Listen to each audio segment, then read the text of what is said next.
Salut Influence, j'espère que tu vas bien. Aujourd'hui je représente les couleurs de la chaîne et du groupe de jeunes. Alors voilà, aujourd'hui je vais répondre à une question qu'on m'a posée, c'est comment évoluer dans la foi.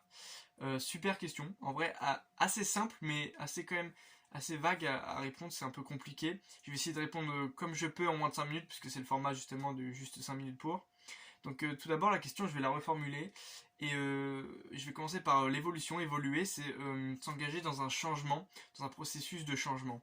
Donc on peut dire comment changer sa foi, etc. Et vu que là c'est la foi, je pense que c'est dans l'augmentation, donc comment augmenter sa foi. Et la foi, Hébreux 11.1 nous dit que c'est la ferme assurance des choses qu'on espère, une démonstration de celles qu'on ne voit pas, donc une démonstration de l'invisible, hein, puisque ce qu'on ne voit pas c'est ce qui est invisible, ce n'est pas ce qui est visible. Et donc dans cette définition de comment augmenter cette assurance, il y a le terme assurance, justement, des choses qu'on espère, et le terme démonstration. Donc l'assurance, c'est ce dont on est sûr, donc être sûr de Dieu, en l'occurrence ici. Et agir pour montrer, c'est démonstration. Démonstration, c'est agir pour montrer, donc c'est être en action. Ce que je voulais vous partager, donc, c'est à partir de ces deux points-là, justement, développer ça. La question comment évoluer dans la foi. Et je voulais juste vous faire remarquer que les apôtres se sont posé la question, même plusieurs fois, et je vais prendre juste un passage dans Luc 17, 5, 6 qui dit « Les apôtres dirent au Seigneur, augmente-nous la foi, Seigneur. » Et le Seigneur dit « Si vous aviez de la foi comme un grain de sénévé, vous diriez à ce sycomore, sycomore c'est un grand arbre, déracine-toi et plante-toi dans la mer, il vous obéira. » Je trouve ça formidable parce que dans la parole, il y a plusieurs fois où le Seigneur a dû répondre à ce genre de questions. Une fois, il a dit que c'était une montagne, etc. Une fois, un sycomore, sûrement parce qu'à divers endroits, il y avait soit une montagne, soit un sycomore. Et on voit ici que voilà, le début de la foi, la base de la foi, c'est ça en fait. C'est croire en Jésus-Christ et c'est croire en son nom. Donc, c'est juste la toute base, c'est ça. Et juste avec cette base-là, seulement avec ça, on pourrait déraciner un arbre géant, gigantesque, une montagne, et lui demander d'aller se jeter dans la mer, elle le ferait. Parce qu'il y a le nom de Jésus, et c'est ça en fait, le début de la foi, la base de la foi. J'ai un autre passage qui est je reprends ma salive, dans Luc 8, 34 à 35. Pendant qu'il naviguait, Jésus s'endormit. Un tourbillon fondit sur le lac. La barque se remplissait d'eau et tous étaient en péril. Ils s'approchèrent et le réveillèrent en disant « Maître, maître, nous périssons !» S'étant réveillé, il menaça le vent et les flots. Ils s'apaisèrent et le calme revint. Puis il leur dit « Où est votre foi ?» Saisis de frayeur et d'étonnement, ils se dirent les uns aux autres « Qui est donc celui-ci qui commande au vent et aux tempêtes ?» Je trouve ça hyper important. C'est le deuxième point en fait hein, que je vais aborder, c'est qu'il y a deux types de foi. Il y a la foi en Christ et la foi en les choses du monde.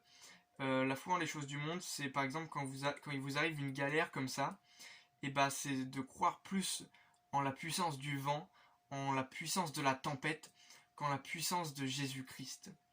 Et ici, tout simplement, on voit que les apôtres étaient vraiment, les disciples étaient terrifiés, ils étaient en mode, ils croyaient vraiment que ce vent, cette tempête, ce tourbillon allait les faire mourir. Ils avaient la foi en ce tourbillon, en la puissance de ce tourbillon, mais pas la foi en la puissance de leur Seigneur, de leur Maître qui était avec eux. Et voilà, Jésus-Christ leur dit, où est votre foi? C'est ça la foi, c'est avoir confiance en Christ, c'est la foi de Christ et la foi du monde, il faut vraiment se baser sur la foi de Christ. Et du coup, ce que je voulais vous partager, c'est vraiment abandonner toute peur, toute autre foi. Pour évoluer dans la foi, justement, c'est cet abandon qu'il faut faire. C'est abandonner tout de nous, abandonner tout ce que nous sommes, et vraiment faire confiance juste à Dieu. Si vous êtes dans une galère financière, que vous êtes dans une galère où vous êtes face à la mort, face à des problèmes financiers, etc., et bah juste abandonnez-vous à Dieu. Et si vous voulez évoluer dans la foi, dites bah je m'en fous de ça en fait. Je m'en fous complètement de ces galères, etc. C'est en fait c'est abandonner sa volonté et la laisser à Dieu et dire bah j'ai plus de volonté. De toute façon, il adviendra ce que toi tu décides, Seigneur. Et là vous allez évoluer dans votre foi. Pourquoi? Parce que vous allez décider de tout remettre à Dieu et de ne plus croire que quelque chose est plus puissant que lui. Et je voulais juste vous faire part de quelque chose, parce que là, du coup, je vous ai parlé de l'assurance, je vous ai pas encore parlé de la démonstration.